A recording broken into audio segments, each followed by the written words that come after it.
I started with nothing, came out kicking and screaming into a world with limitless opportunities, only equaled by infinite trials along the way. In life, you kind of start out with nothing, and you're able to build your life slowly over time into something. Maybe you get started on easy mode. Think Donald Trump. Maybe you think that you have a New Game Plus scenario going on.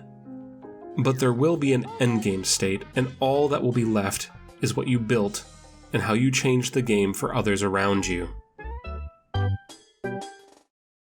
But then what if you want to experience this in 40 hours of gameplay instead of waiting for an entire lifetime? Luckily for you, there's a lot of games that do offer this exact experience. The experience of building something, of coming up from nothing. The modern success myth of pulling yourself up by your bootstraps, boiled down and crystallized into pure gameplay. Think back, if you will, to the first time that you played Minecraft. If you haven't, you probably should. Pause the video. I'll wait. It's just you in a world with nothing. You see some trees, and you think, what if I click on it? Punch. Wood. Okay, and now you're off. Collecting, crafting, building, exploring, changing the world around you. Or Breath of the Wild, same deal, starting with nothing but the clothes on your back and exploring and defeating enemies with whatever you can scrounge up until you're an unstoppable Hyrulean wrecking ball.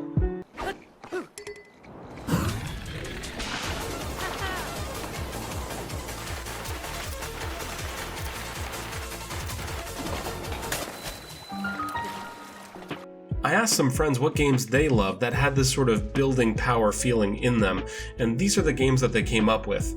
Binding of Isaac, Diablo 3, Ni no Kuni, I'm not sure how to say that, Ace Combat, Fallen Order, Metal Gear Solid 5, and Fallout 3 were among some of the few that were mentioned.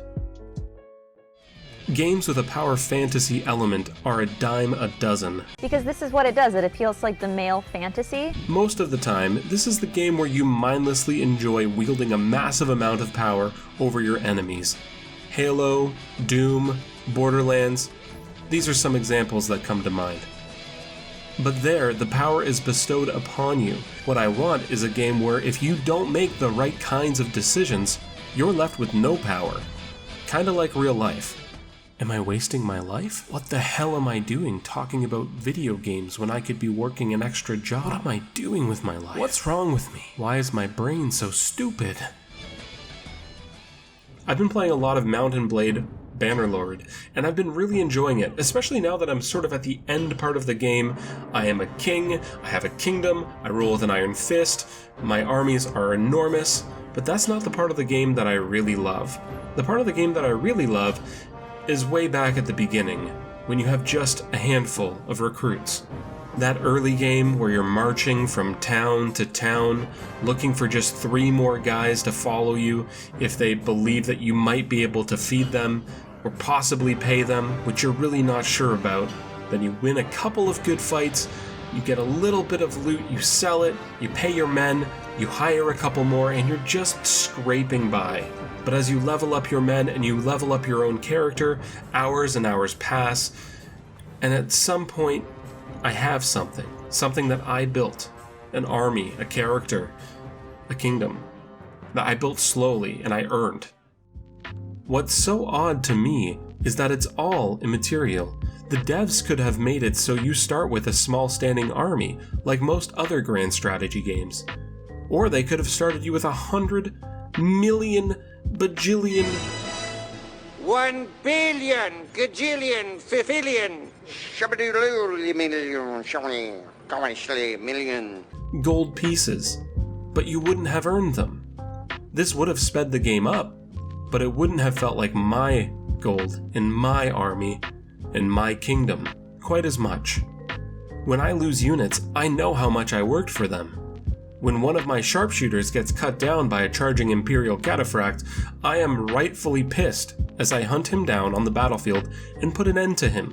So you get a sense of pride and accomplishment from nothing more than an arbitrary game loop that some dev made up for you, that pretty much anyone could complete if they just spend the time on it.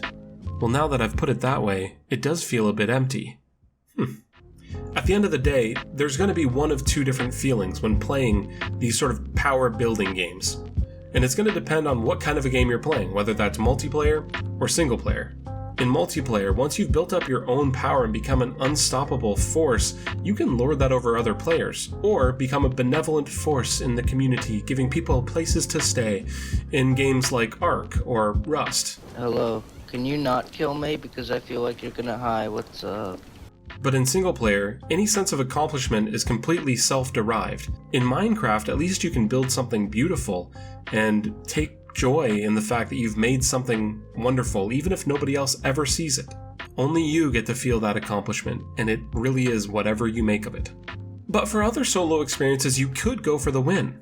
I have to say that with some of these huge games, I never actually do beat them.